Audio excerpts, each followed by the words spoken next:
Hello, I'm going to be analyzing part one of Sergei Eisenstein's classic film, Battleship Potemkin. Part one is entitled The Men and the Maggots.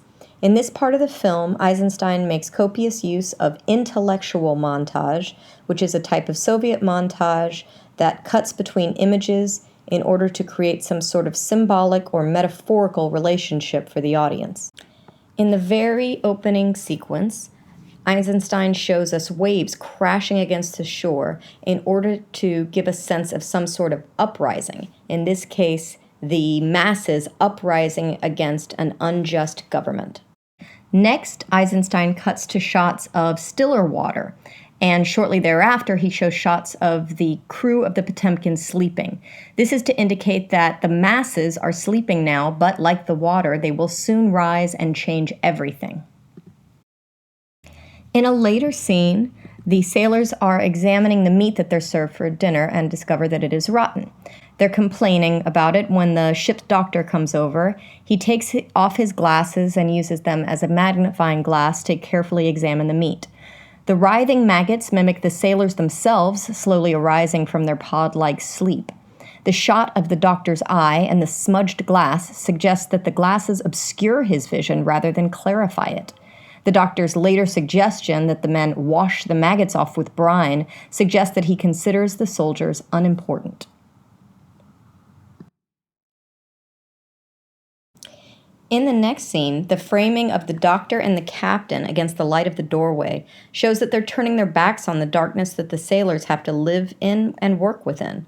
The cuts between the two individuals and the large group of soldiers emphasize the impending triumph of the masses over the elite.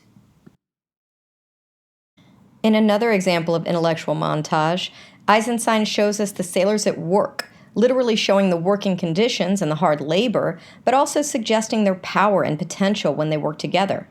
However, the cutaway to the bubbling soup is ominous. The shots suggest that the sailors have earned a hearty meal but will be denied even this basic right as the soup is contaminated with rotten meat.